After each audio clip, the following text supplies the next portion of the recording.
Tenemos que valorar, hermanos, ese sacrificio que Él hizo en la cruz del Calvario. Tenemos que tomarlo en cuenta para nuestras vidas, hermanos. Él no pensaba en otra cosa más que en nosotros. Y solo podía decir: Padre, Padre, perdónalos porque no saben lo que hacen.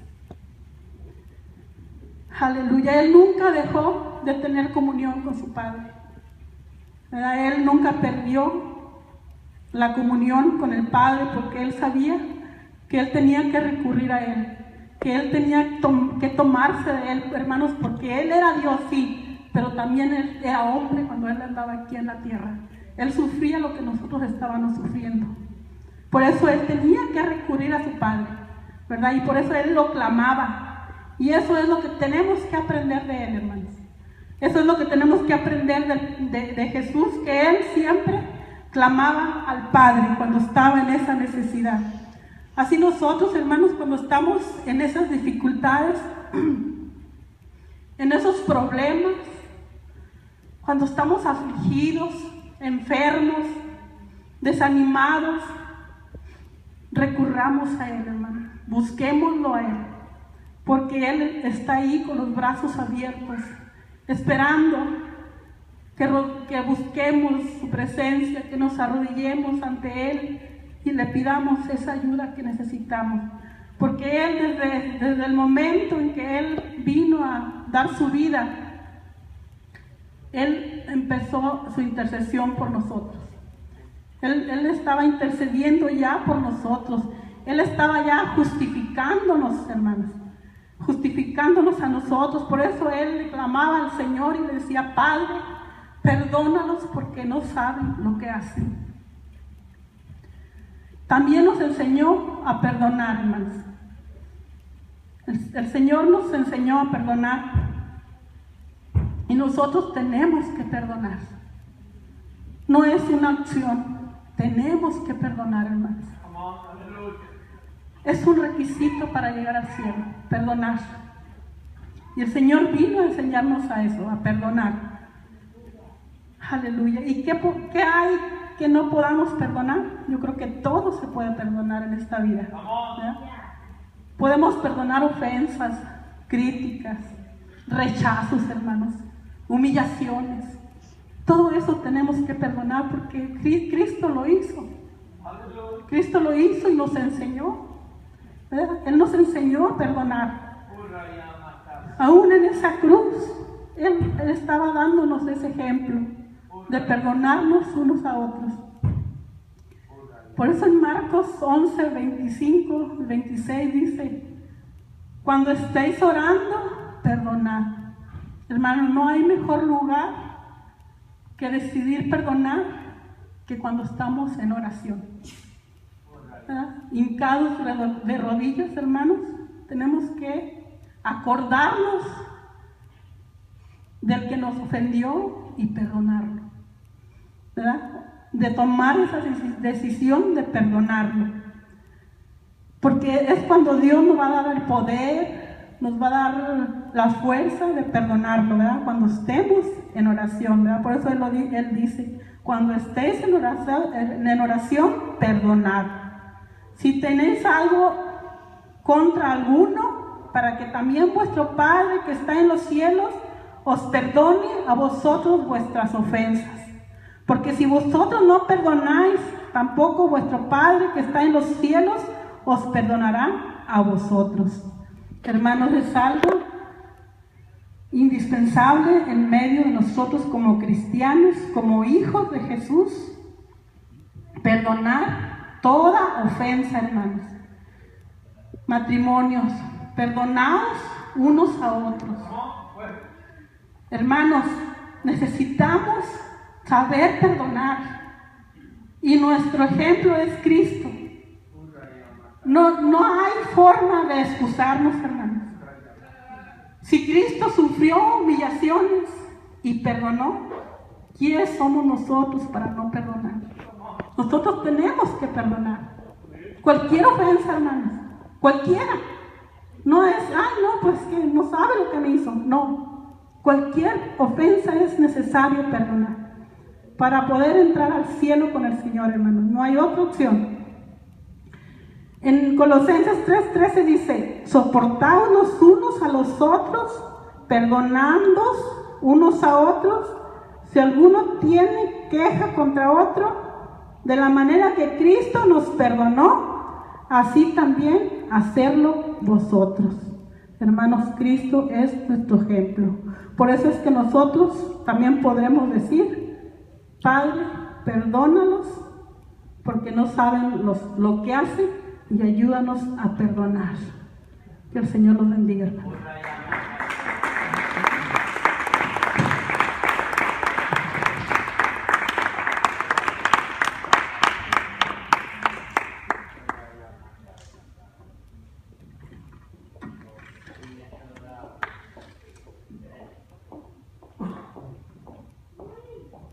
Dios los bendiga, hermanos. Me toca la segunda palabra, Lucas 23:43.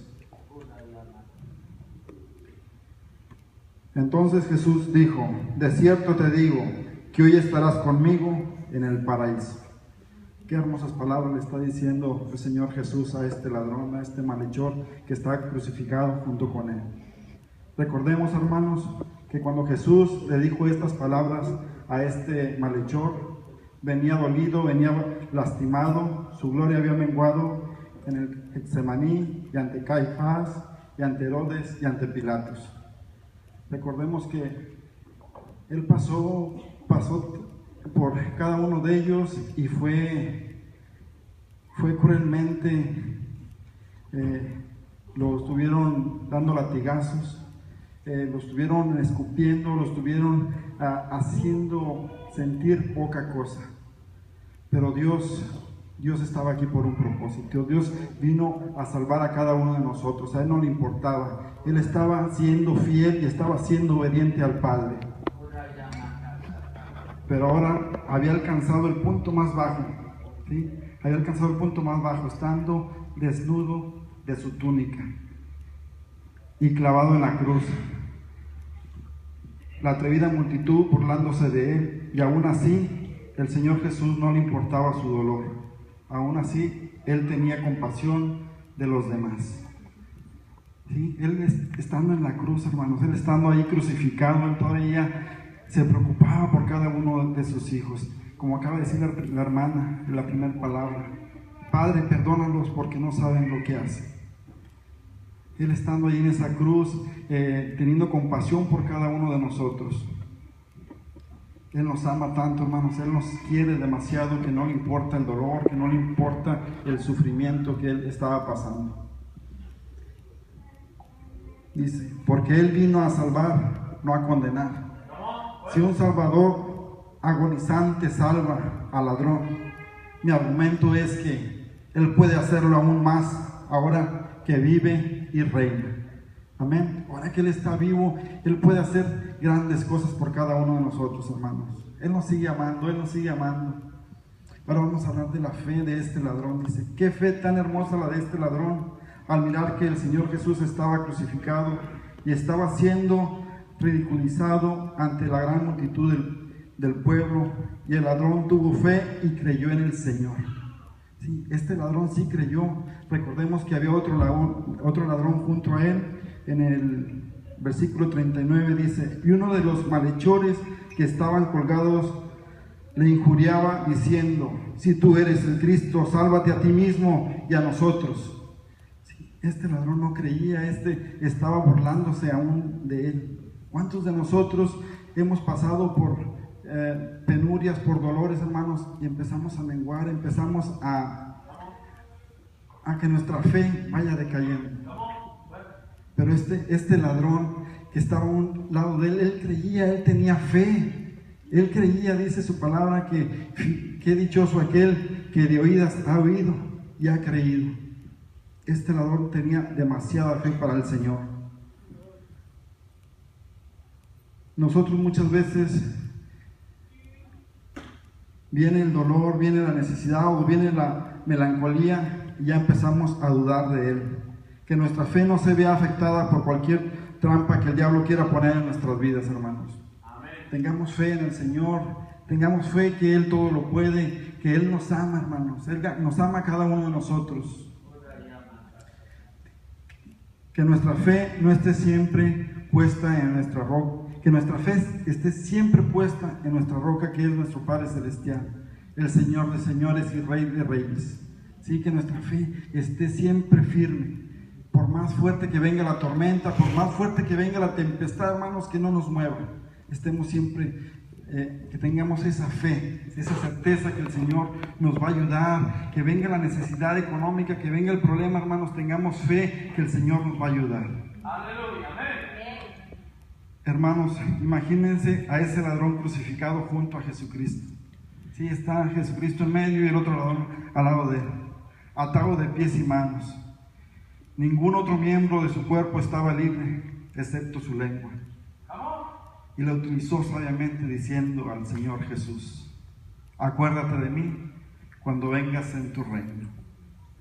Y nuestro Padre Celestial, sin importar su dolor, le contestó: de cierto te digo que hoy estarás conmigo en el paraíso. Me gustaría que miramos este versículo cuando dice: de cierto te digo que hoy estarás conmigo en el paraíso. Cuando el Señor Jesús le dice hoy, le está diciendo que es pronto. ¿Sí? Le está diciendo hoy estarás, que es por seguro que vas a estar. No te está diciendo lo voy a pensar, tal vez vas a estar. No, te está diciendo estarás conmigo en el paraíso. Conmigo, dice el Señor. Te alabamos, Padre. Dice conmigo. Qué gran compañía. Qué gozo estar acompañado de nuestro Padre Celestial. Qué bendición de tener la certeza de que vamos a estar con Él. Dice en el paraíso. ¿Sí? Qué hermosura andar caminando en el paraíso con nuestro Padre Celestial. Andar a un lado de Él, andar platicando con Él. Y qué hermoso, hermanos. Él nos está hablando con certeza y con seguridad. Vamos a leer Hebreos 9, 27, 28, hermanos.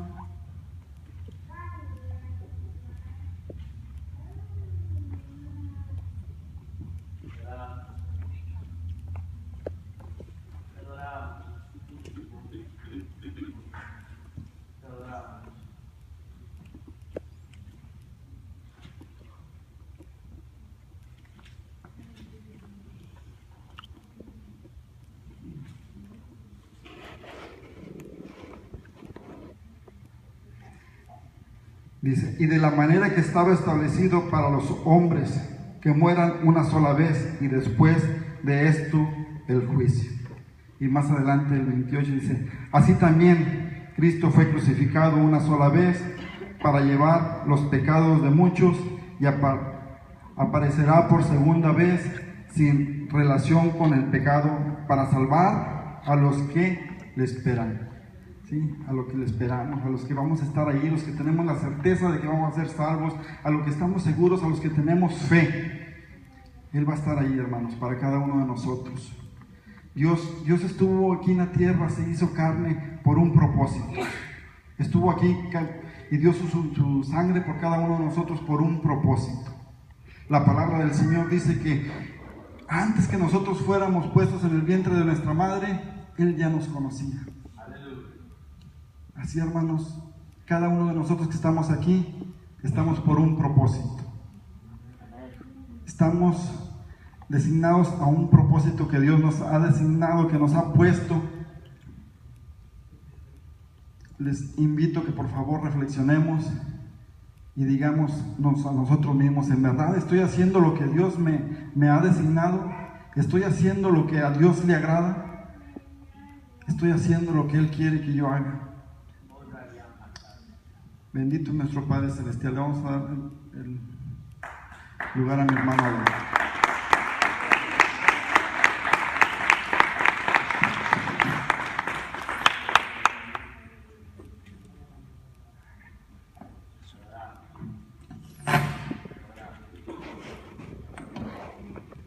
Dios es bueno. Dios los bendiga, hermanos. Hermanos, a mí me tocó traer la tercera palabra. Sabemos de antemano que en este curso del final, ¿verdad?, de Jesucristo, Se dieron las últimas 7 palabras. En ellas antes pero dijo tantas palabras, pero estas fueron las últimas ya para terminar él. Y a mí me tocó traerle la tercera palabra.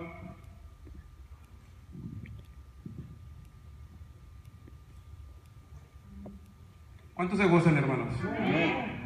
Sabemos que estamos ahorita en los días tan importantes, ¿verdad?, de la resurrección de nuestro Señor Jesucristo. Y imaginémonos, hermanos, cada uno de nosotros los últimos momentos que Jesús vivió en la tierra, ¿verdad? Fue algo doloroso, fue algo muy difícil. No es fácil cuando usted se imagina y se concentra y se mete en ese paisaje, hermanos, no es nada grato, ¿verdad? Porque fue puro dolor. Nuestro Señor sintió el dolor. Hermanos, la tercera palabra viene en Juan 19, 26 y 27.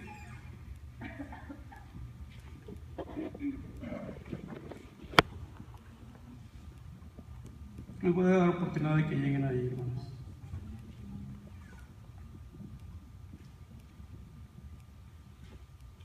¿Todos están ahí, hermanos? Ok, vamos a darle la lectura.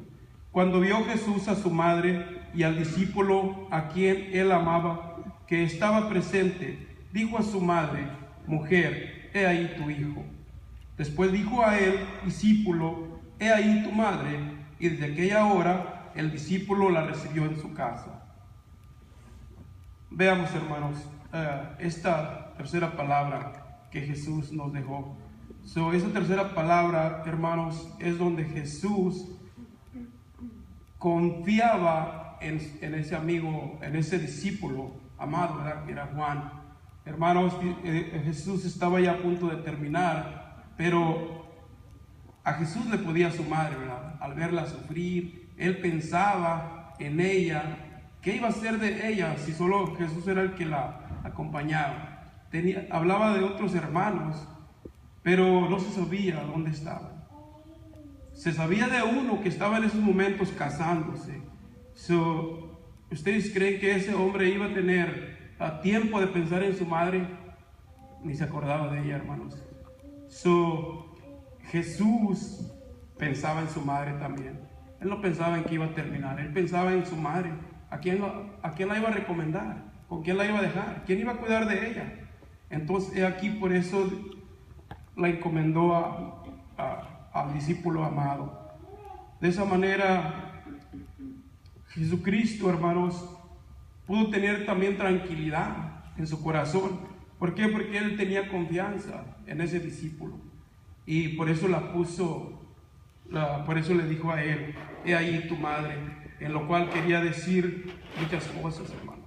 Lo cual podía decir de esas palabras que en eso ahí estaba declarando él, que a los otros hijos no le importaba a su mamá tampoco, porque si fuese así, ellos otros hubieran estado ahí presentes también para hacerse cargo de ella.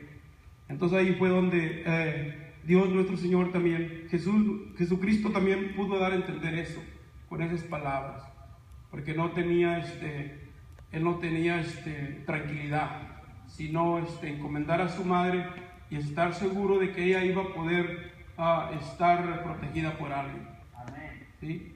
Y de hecho, pues él tenía tanta confianza, tenía tanta fe de que ese discípulo amado se iba a poder hacer cargo de su madre. En cuanto Jesús dio esa palabra a su discípulo amado, él en ese momento se hizo cargo de ella.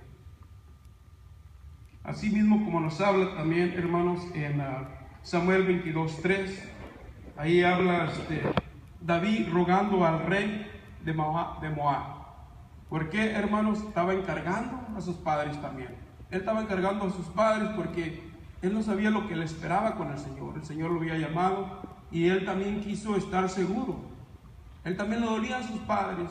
Así mismo él, por eso los puso en manos de ese rey. ¿Para qué? Para él poder ir tranquilo.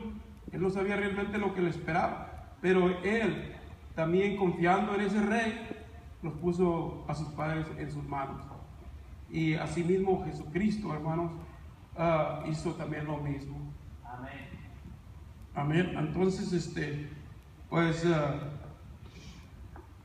una de las cosas que Jesucristo, nuestro Señor, estaba sufriendo en la agonía, el dolor, estaba sufriendo por la humanidad, pero aún Él también sufría por esa madre que Él amaba.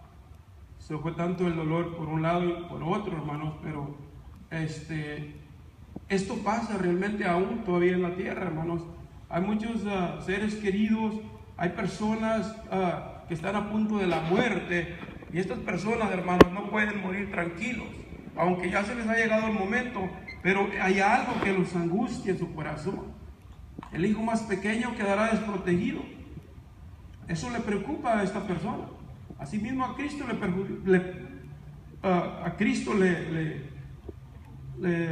era difícil. Le era difícil. A él le incomodaba, ¿verdad? Que no dejara a alguien que protegiera a su madre.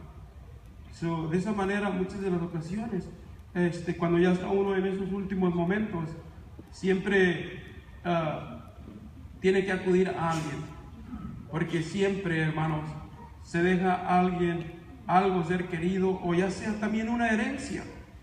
También en esa herencia, si no está la persona indicada, ¿a quién va a dejar esa herencia la persona? No está muriendo tranquilo, no puede morir. De hecho, hace el llamado: tráigame al hijo, al nieto, hermano, porque creo que hay una tranquilidad ya cuando pasa todo esto, hay una paz. Así Jesucristo nuestro Señor, hermano, Él pudo descansar, Él pudo tranquilizarse aún más. ¿Por qué? Porque Él confiaba en ese discípulo amado. Y hermanos, pues sabemos de antemano, hermanos, todo el sacrificio que Jesucristo nuestro Señor vino a hacer a la tierra por usted y por mí, hermanos. Sabemos de antemano todos que Jesucristo pagó el precio, hermanos. Él pagó el precio, hermanos. Y a hoy, hermanos, por eso nosotros tenemos que agradecer al Señor. Tenemos que agradecer por todo lo que Él hizo. ¿Y qué tenemos que hacer, hermanos? Tenemos que seguir adelante llevando su palabra, llevando ese mensaje que fue también un mandato de Jesucristo nuestro Señor. De esa manera, hermanos, haciendo eso, podemos agradarle un poquito al Señor. ¿Por qué? Porque ¿con qué le pagamos, hermano? No tenemos con qué pagar lo que Él hizo por nosotros. Amén. Tenemos que mostrar un acto, tenemos que hacer obras que a Jesucristo nuestro Señor le agraden, hermanos, para que Él sienta un poco de gozo, que aún el sacrificio que Él hizo valió la pena, hermanos. Amén. Y así, hermanos, sigamos adelante, sigamos mostrándole al Señor un poquito de nuestra fe, hermanos. Aleluya. Un poquito de nuestra obra, hermanos, porque realmente hay tanta necesidad.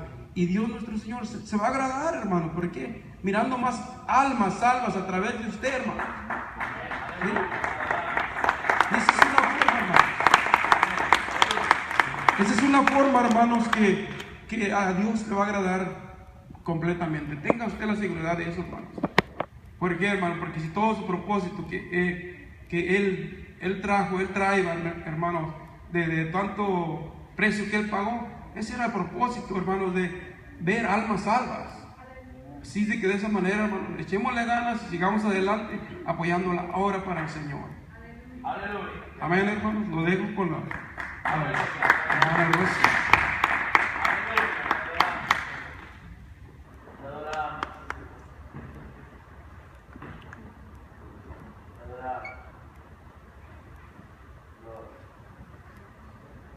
Que el Señor les bendiga.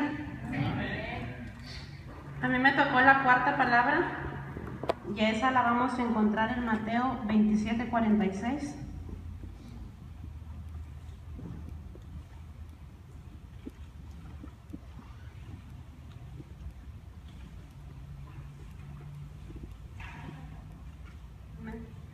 Dice la palabra de Dios en Mateo 27:46. Cerca de la hora novena, Jesús clamó a gran voz diciendo: Elí, Elí, lama sabactani. Esto es: Dios mío, ¿por qué me has desamparado? Durante su ministerio, Cristo sufrió el dolor de varios desamparos. Jesús no contaba con el apoyo de su familia. Fue rechazado por mucha gente. Uno de sus discípulos lo traicionó, otro lo negó. Pero en todas estas aflicciones siempre pudo levantar su rostro y gozar de la comunión con su Padre. Eran personas cercanas a él los que lo rechazaban, los que lo dejaban desamparado. La palabra desamparado significa abandonado en el momento en que más necesitas ayuda. Vamos a volver a lo que es en la crucifixión de Jesús. La palabra de Dios dice que a la hora sexta vino una gran oscuridad sobre la tierra y duró casi 3 horas. Cerca de la hora novena, que vienen siendo las 3 de la tarde, Jesús pronuncia estas palabras: Elí, Elí, lama sabactani. Dios mío, ¿por qué me has desamparado? No era precisamente un reclamo que Dios estaba haciendo a Dios.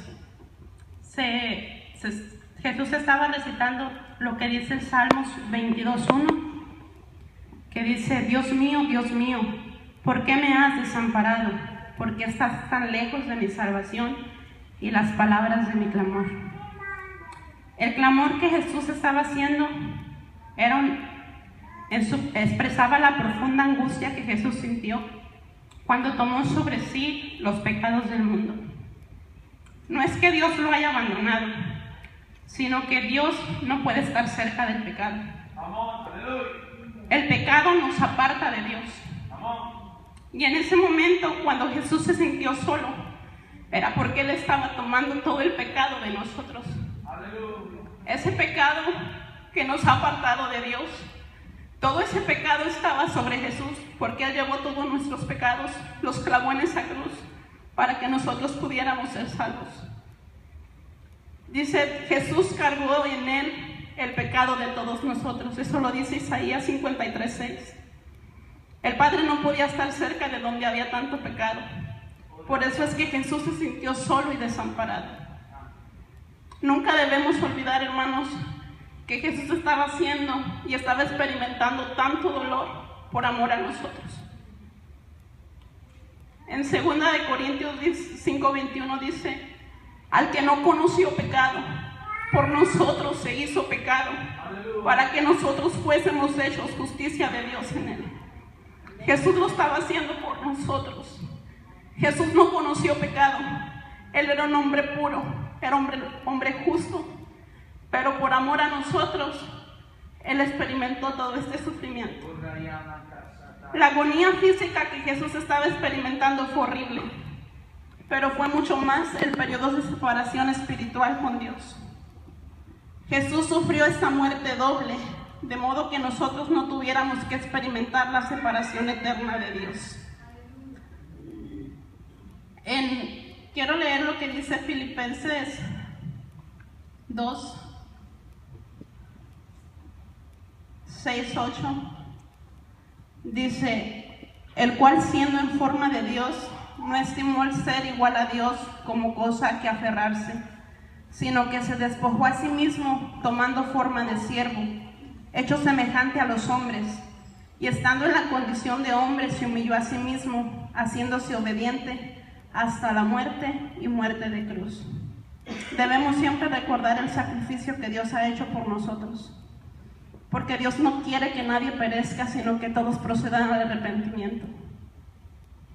Yo me imagino que la agonía que Jesús sintió en esos momentos la va a sentir aquella persona que se vaya sin Dios. Aquella persona que vaya a llegar al infierno va a sentir esa agonía porque Dios no va a estar allí. La presencia de Dios no va a estar en ese lugar. Por eso, hermanos, tenemos que cuidar nuestra salvación con temor y temblor, como dice su palabra. Porque Dios no quiere que nadie perezca. Dios vino a entregar su vida para que nosotros fuéramos salvos. Así le dejo el lugar a la quinta palabra. Que el Señor les bendiga.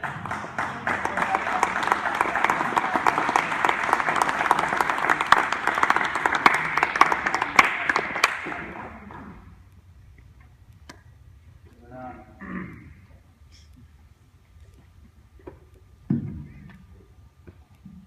Señor les bendiga. La quinta palabra se encuentra en San Juan 19:28.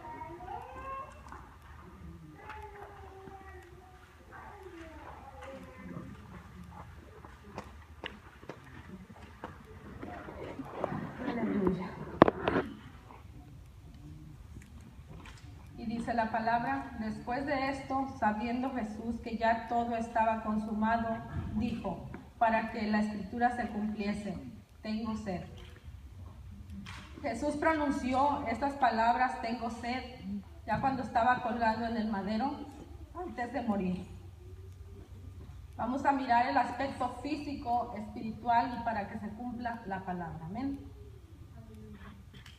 En el aspecto físico, la palabra de Jesús nos demuestra que Jesús era hombre, era carne. ¿Por qué? Porque cuando Él dice, tengo sed, está padeciendo, tiene la necesidad, es carne. Amén. Aleluya. Vamos. Después de haber perdido tanta sangre, imagínense, hermano, después de perder tanta sangre, mientras había sido azotado, mientras había sido clavado, manos, pies, Él había perdido tanta sangre. Y clínicamente se dice, ¿verdad?, que cuando un cuerpo pierde sangre viene la deshidratación. Entonces Él está diciendo, tengo sed. De esta manera también Jesús fue tentado, Él padeció, Él lloró, era humano, lo vemos del punto físico. Él era hombre, era carne. Amén. Aleluya. Así como usted y yo vivimos ahora, Él también pasó por tanta prueba, por tanta lucha, por tanta aflicción.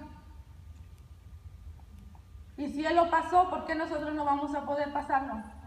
Con la ayuda de Dios. Amén.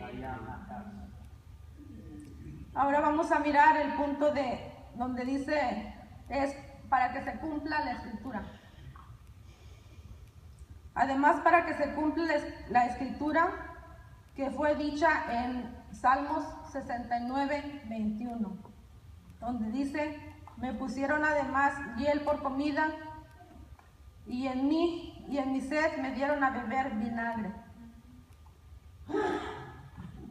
Cuando Cristo dijo, tengo sed, nos dice la escritura que cerca estaba una vasija con vinagre,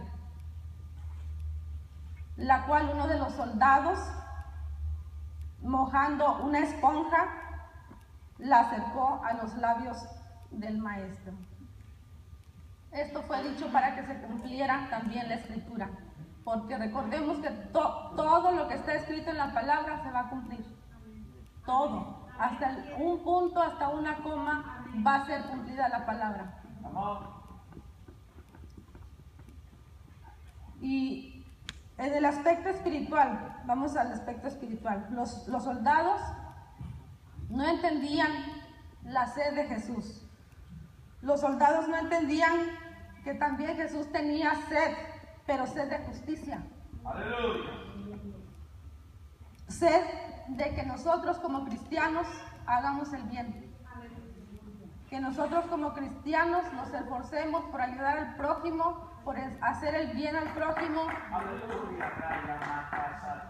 Sed de quitar toda enfermedad. Él nos dio el poder para ir con esas personas que están enfermas.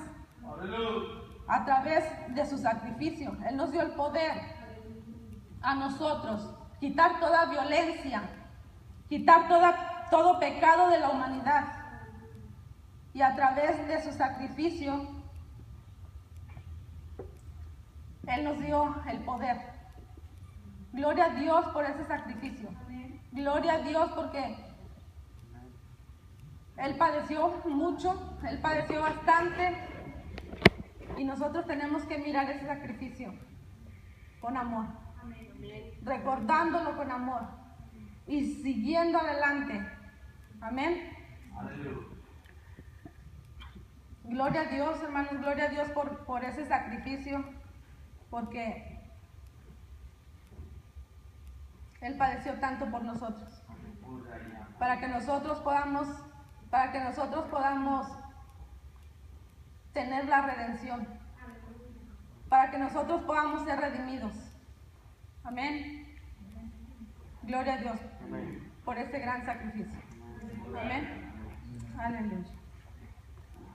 Le doy lugar a la sexta palabra.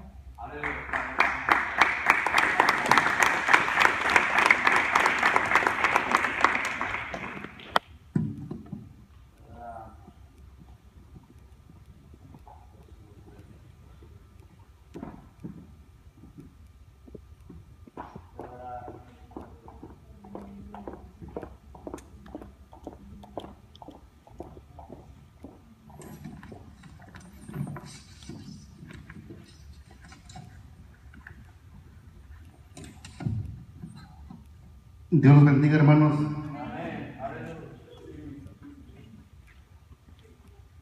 Para este punto, Jesús ya había dicho una palabra a los presentes, una palabra al ladrón, 2 palabras a Dios, una palabra al discípulo amado y a su madre.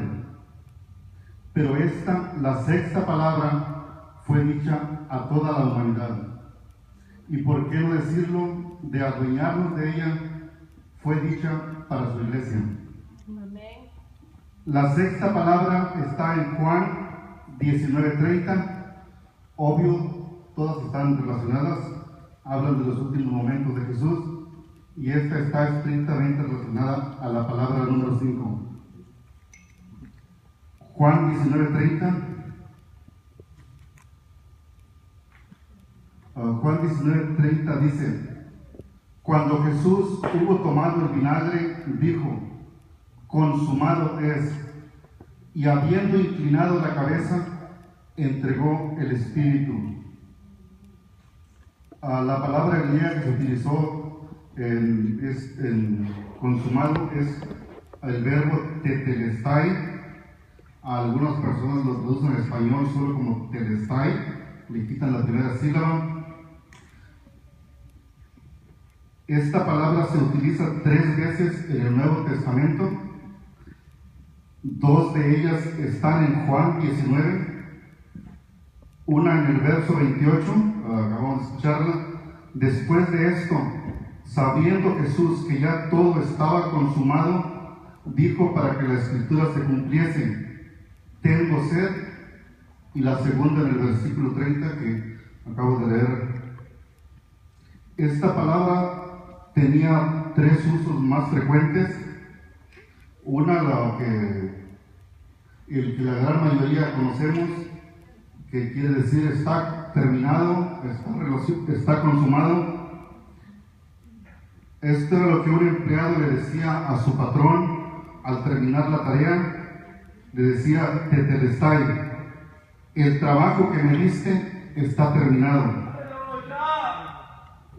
Era también muy usada en la vida comercial griega. Se han encontrado recibos de los impuestos y de transacciones mercantiles con la palabra indicando el pago total de una deuda. Estos recibos datan de la época en que se escribió el Nuevo Testamento. Y probablemente una adaptación de esta palabra que se había hecho al hebreo. El ejemplo es para los padres de familia, era de suma importancia la elección de un cordero para el sacrificio. Cuando dentro de su rebaño ellos encontraban el cordero perfecto, decían también tetelestai: la búsqueda ha terminado. Lo que Jesús clamó en la cruz fue: Padre, la obra que me diste ha sido completada, la deuda está saldada, el cordero del sacrificio pascual ha sido encontrado.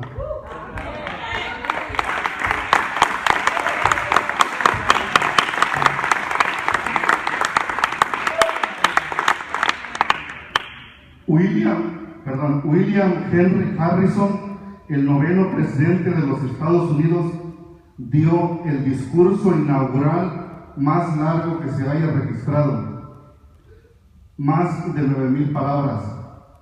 Harrison debió haber estado muy orgulloso de ese discurso, porque era una mañana fría y lluviosa de un mes de enero.